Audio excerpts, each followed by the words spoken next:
জামালপুরে গণতন্ত্র মঞ্চের গণসমাবেশ অনুষ্ঠিত হয়েছে। সারা দেশব্যাপী নৈরাজ্য, বিশৃঙ্খলা, অস্থিরতা ও অস্বস্তির প্রতিবাদে জামালপুরে গণতন্ত্র মঞ্চের উদ্যোগে গণসমাবেশ অনুষ্ঠিত হয়েছে।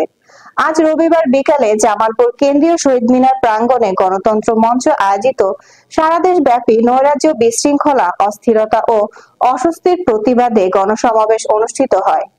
গণসমাবেশে জাতীয় সমাজতান্ত্রিক দল জাসদ জামালপুর জেলা শাখার সভাপতি মোহাম্মদ আমির উদ্দিনের সভাপতিত্বে প্রধান অতিথির বক্তব্য রাখেন গণতন্ত্র মঞ্চের শীর্ষ নেতা এবং ভাসানী অনুসারী পরিষদের আহ্বায়ক বীর মুক্তিযোদ্ধা শেখ রফিকুল ইসলাম বাবুল।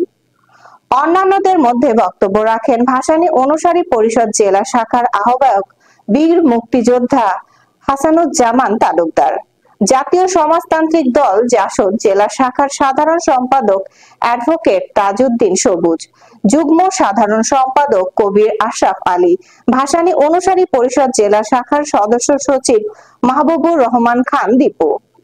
এ সময় বক্তারা বলেন, চলমান নৈরাজ্যিক পরিস্থিতি ও অস্থিরতার অবসান করতে সকল ধরনের ষড়যন্ত্র নস্যাৎ করতে হবে।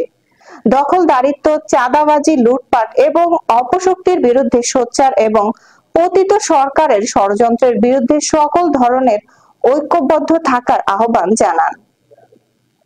বিস্তারিত থাকছে জামালপুর জেলা প্রতিনিধি শরীফুল ইসলাম ঝোকনের প্রতিবেদনে। ওটা ঠিক ছিল?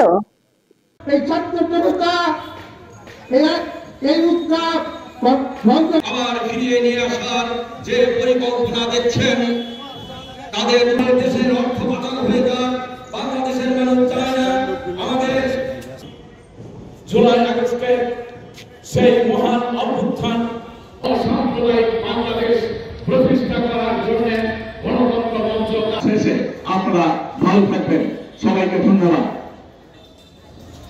ছাত্রলীগের সোহেল রানা, আমাদের ছাত্রলীগ সাধারণ সম্পাদক। সংগ্রামী বন্ধু আমার,